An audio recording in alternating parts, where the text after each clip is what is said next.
Beberapa waktu yang lalu aku itu udah mengupload sebuah video yang menjelaskan tentang sisi gelap dari industri produk digital. Kalian bisa lihat thumbnailnya yang kayak gini. Nah, di video ini aku bakal secara spesifik membahas kenapa banyak penjual produk digital itu malah dagangannya nggak laku, guys. Nah, dan ini tuh lebih spesifik ketimbang dari video yang aku sebut tadi, yang sisi gelap produk digital tadi. Nah, jadi kalau kalian penasaran apa saja yang bikin tidak semua orang bisa menjual produk digitalnya dengan baik, kalian bisa tonton video ini sampai habis ya. Jangan di skip sama sekali. Halo semua, aku Jawari dan selamat datang di channel Jarang Diceritain. Tepatnya di segmen Jarang Diceritain Academy. Sebelum masuk ke videonya, aku mau cerita dulu kalau aku itu adalah seorang afiliator dan juga seorang pembuat AI tools ya, guys. Nah, dan baru-baru ini aku ngebuat sebuah AI tools bernama Jarang Descriptin. Nah, Jarang Descriptin ini gunanya apa sih? Nah, sebelum itu, kalian pernah gak sih kalian itu bikin script TikTok itu manual gitu, manual. Dan itu kan membuang waktu banget, padahal kan kalian kan biasanya itu ya bikin konten TikTok itu kan sehari 3 kali. Nah, masa bikin skripnya itu 3 kali kan capek gitu mikirnya. Nah, untungnya sekarang itu ada Jarang Descriptin AI. Nah, Jarang Descriptin AI ini tugasnya adalah untuk membuat skrip. Nah, jadi kan cuma tinggal ngisi ide video aja atau enggak kirim foto produk dan konteksnya, nanti AI-nya itu bakal secara otomatis bikinin skripnya, guys. Nah, secara otomatis nggak perlu prompt, nggak perlu apa-apa, nggak.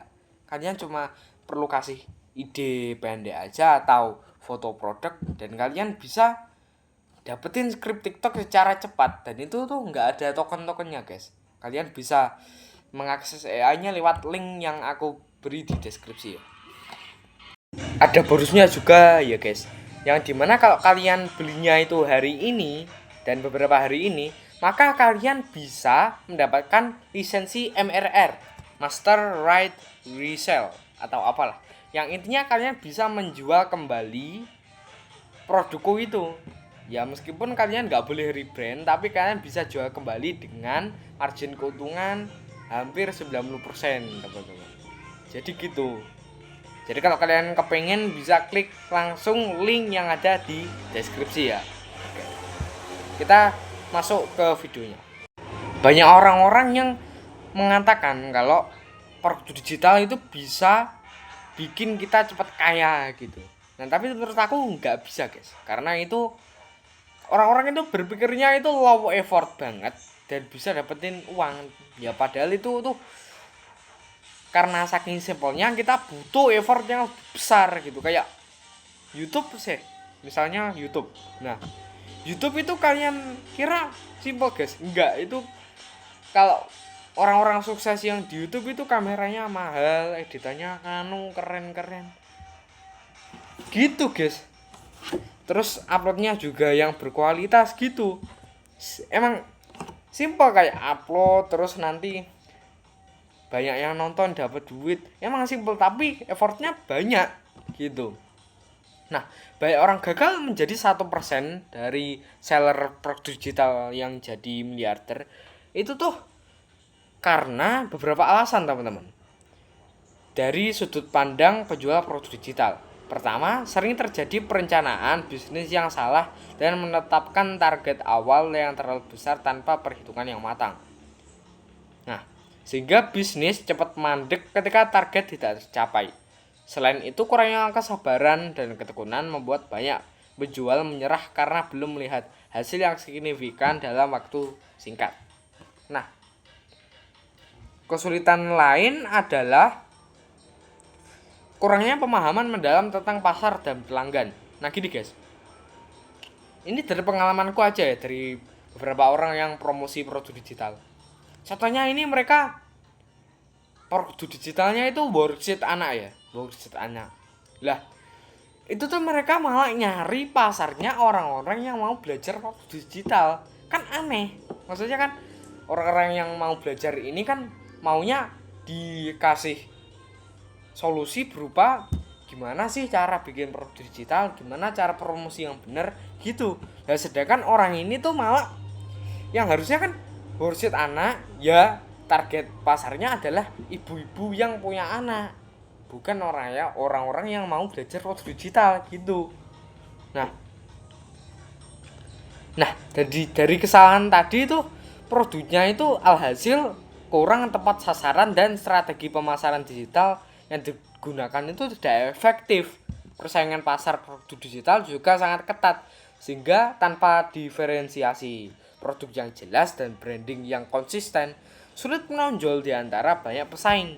Resiko membajakan produk digital dan rendahnya kepercayaan konsumen terhadap transaksi online juga menambah tantangan dalam menjual produk digital. Nah, contohnya gini. Misalnya ini ya, aku jual produk digital, tapi itu nggak ada lisensi MRR atau PLR. Nah, itu orang-orang yang nggak jelas bisa aja menjual produknya, padahal itu menjual produknya kembali, tapi padahal itu bukan MRR atau PLR. Nah, punya aku tadi kan MRR, boleh itu dijual dengan harga berapapun boleh. Nah, tapi orang-orang banyak itu malah setelah beli ini nggak ada lisensinya jual kembali itu. Nah, terus konsistenan dalam menjalankan kampanye digital marketing seperti target audiens yang terlalu luas atau tidak relevan, serta konten promosi yang tidak menarik dan tidak menunjukkan solusi bagi pelanggan bisa membuat penjualan gagal, teman-teman. Banyak penjual juga belum memiliki akun media sosial yang aktif untuk membangun hubungan dengan audiens dan pelanggan, sehingga kehilangan potensi pasar yang besar di dunia digital. Masalah teknis seperti sistem pembayaran online yang kurang aman, kurangnya dukungan pelanggan yang responsif, dan kualitas produk digital yang kurang memuaskan pelanggan juga menjadi faktor gagal. Akhirnya, pengelolaan keuangan yang buruk dan kurangnya skala operasional yang tepat membuat usaha sulit berkembang secara berkelanjutan. Secara singkat, kombinasi faktor perencanaan yang kurang matang, persaingan ketat, kurang pemahaman pasar, dan lain-lain yang udah aku sebutin tadi, itu tuh menyebabkan banyak penjual produk digital gagal menjadi 1% yang berhasil di pasar produk digital saat ini. Oke bang, aku udah tahu apa aja kesalahan aku. Nah terus gimana sih biar aku bisa memasarkan produk digitalku dengan baik gitu? Nah gini, sebelum itu kita bakal bahas kesalahannya dulu ya guys. Kesalahan pemasaran digital yang paling sering dilakukan penjual produk digital adalah tidak memahami target audiens dengan baik. Seperti yang udah ku jelaskan tadi berdasarkan pengalamanku, banyak penjual mencoba menargetkan semua orang sehingga pemasaran menjadi tidak efektif gitu, sehingga sulit menarik pembeli yang tepat. Target audiens yang spesifik penting agar target audiens yang spesifik itu penting agar promosi bisa disesuaikan dengan kebutuhan dan karakteristik mereka.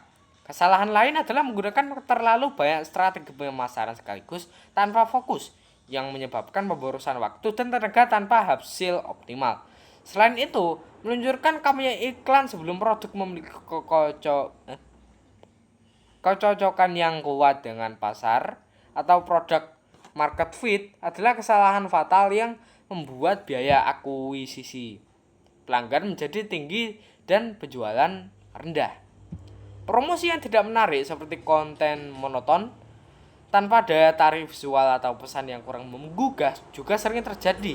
Kurangnya riset pasar sehingga produk tidak sesuai kebutuhan, serta tidak memaksimalkan SEO dan optimasi mobile, membuat produk digital sulit ditemukan dan dibeli. Beberapa penjual juga mengabaikan pentingnya riset kata kunci dan strategi media sosial yang sesuai platform.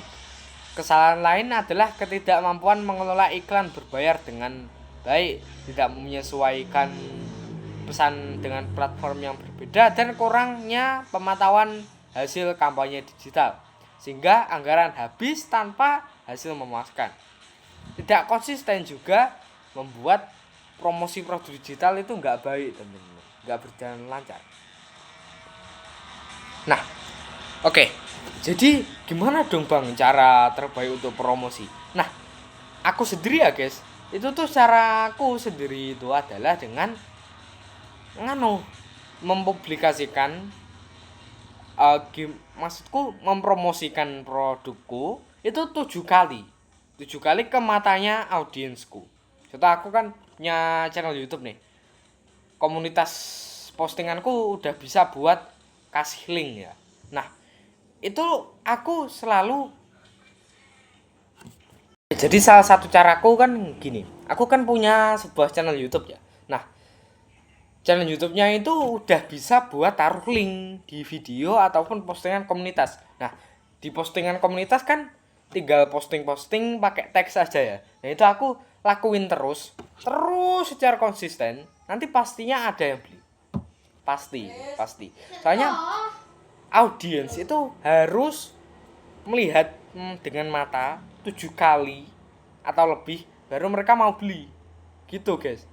Kebanyakan itu, kalau seinget aku yang aku tonton video edukasi jualan yang dulu itu gitu, kalian harus membuat mata audiens kalian melihat produk kalian, promosi produk kalian itu 7 kali atau lebih baru mereka mau untuk beli gitu. Aku juga ngerasain sendiri, aku itu pernah scrolling Instagram.